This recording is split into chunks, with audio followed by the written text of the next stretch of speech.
Alors aujourd'hui dans cette vidéo on va parler des résultats de la semaine qui ont été de 850 $ seulement avec deux méthodes. La méthode Power Bar 2 minutes a rapporté 500 $ et la méthode FVG en 1 minute a rapporté 350 $.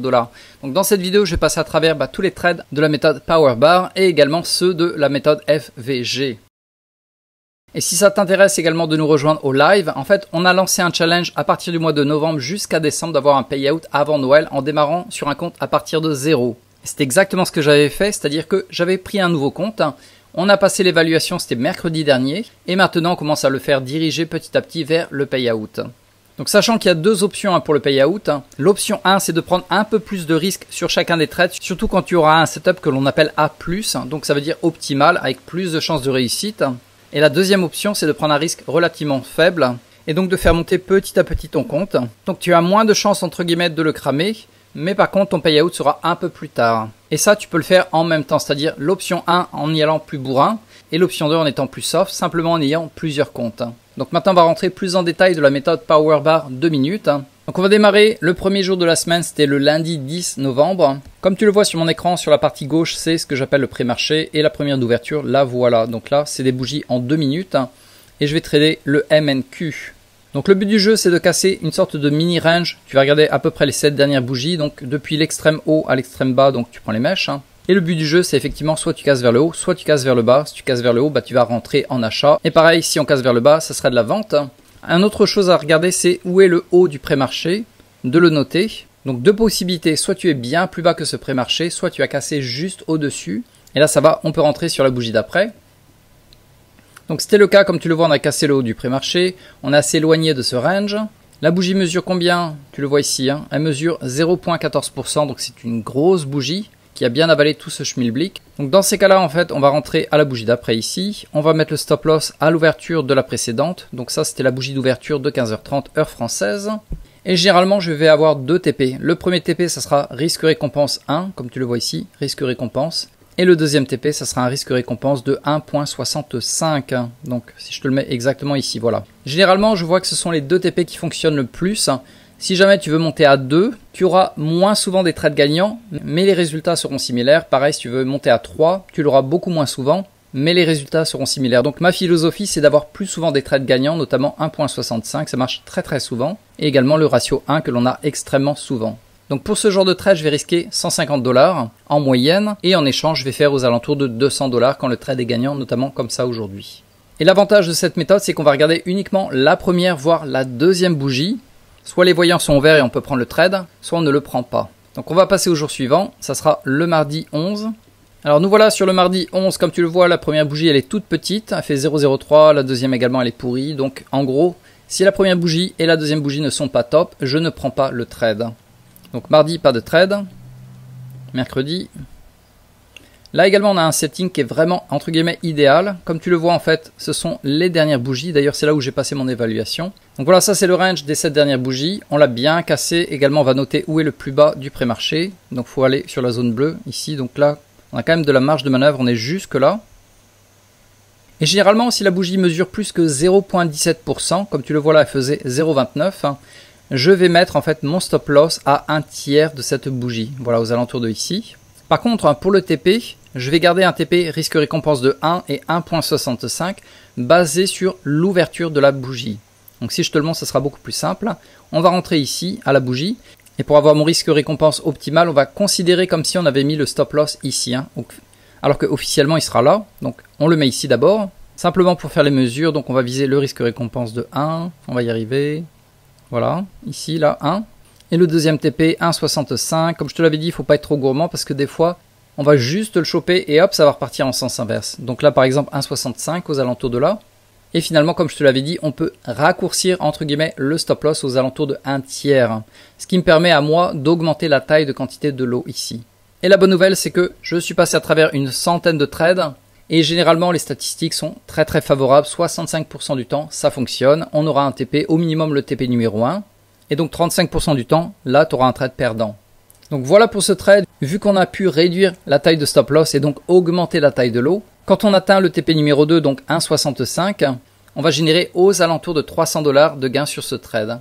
Donc voilà pour le mercredi. On va passer au jour suivant. Le jour suivant, première bougie, elle était pourrie, elle fait 0,04. Pour moi, le minimum, c'est 0,07%. Tu le vois ici, c'est les mesures. La bougie d'après, c'était pareil. Elle n'était pas terrible. Et la troisième bougie est pas mal, mais généralement, je vais éviter la troisième bougie parce que, d'après les statistiques à nouveau, ce genre de trade est perdant. Donc, je ne l'ai pas pris. Et finalement, le dernier jour de la semaine, vendredi. Donc, la première bougie, elle était assez balèze. Elle faisait 0,13. Le problème que j'avais, c'était au niveau de la mèche. La mèche est beaucoup trop longue. Elle fait la moitié du cours, voire carrément plus. Donc, ce genre de trade également, statistiquement, généralement, c'est pas terrible. Donc, je ne l'ai pas pris. Donc, si on conclut avec cette méthode, cette semaine, on a eu 2 trades, lundi et mercredi. Lundi, on a fait 200 $ de gain et mercredi, on a fait l'équivalent de 300 $ de gain. Et c'est là d'ailleurs où j'ai passé mon évaluation. Et donc, arrivé sur un compte financé. Donc maintenant, on va passer au trade de la méthode FVG en 1 minute.